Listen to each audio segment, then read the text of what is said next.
আমেরিকার বিশাল আকাশে ভাসছে বাংলাদেশের মানচিত্র। বিজয় দিবসের আনন্দ উদযাপনে এমন সৃজনশীলতা কি কেউ আগে দেখেছে? ক্যানভাস নেই, নেই কোনো রং তুলি, তবুও আকাশের নীল চাদরে ফুটে উঠেছে লাল সবুজের দেশ। ক্যানভাস ছিল আকাশ আর রং তুলি একখানা সেসনা 172 বিমান।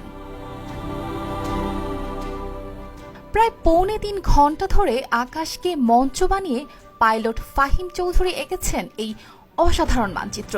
এটি কি শুধু একটি ছবি? এটি বিজয়ের গৌরবের প্রতীক, মুক্তিযোদ্ধাদের ত্যাগের প্রতি শ্রদ্ধা। বিজয়ের 53তম বর্ষ উদযাপনে তার এই উদ্যোগ গোটা বিশ্বের বাংলাদেশিদের মন জয় করেছে। ফাহিমের এই উদ্যোগ ছিল আবেগ আর গর্বে ভরা। 14 ডিসেম্বর শনিবার নিউ ইয়র্কের রিপাবলিক বিমানবন্দর থেকে স্থানীয় সময় রাত 11:16 সেসনা 172 বিমান নিয়ে আকাশে উড়াল দেন ফাহিম।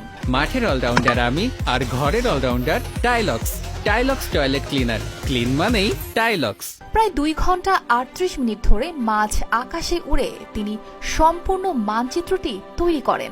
রাত 1:54 বিমানটি অবতরণ করে। ফ্লাইট রাডারের মাধ্যমে তৈরি করা এই ম্যাপটি সোশ্যাল মিডিয়ায় ছড়িয়ে পড়তে সাড়া ফেলে দেয়। বাংলাদেশ সহ বিশ্বের নানা প্রান্ত থেকে তাকে প্রশংসায় ভরিয়ে দেন সবাই।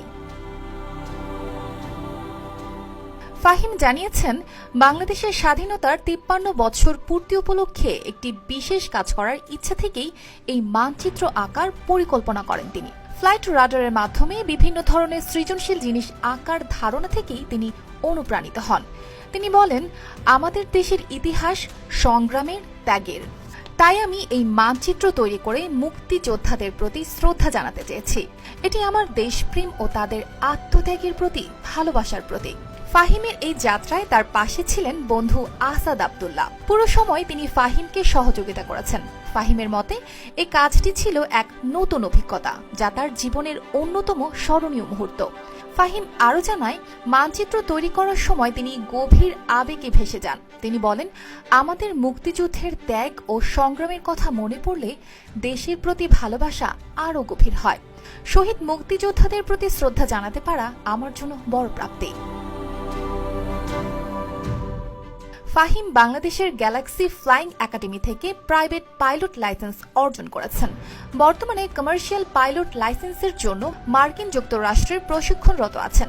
তার এই উদ্যোগ শুধু একটি মানচিত্র নয়, এটি স্বাধীনতার প্রতি ভালোবাসার প্রকাশ।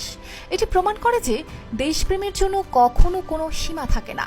নিউ ইয়র্কের আকাশে আঁকা এই মানচিত্র এখন শুধু একটি ছবি নয়, বরং এটি প্রতিটি বাংলাদেশির গর্বের প্রতীক। অর্পিতা জাহান, RTV।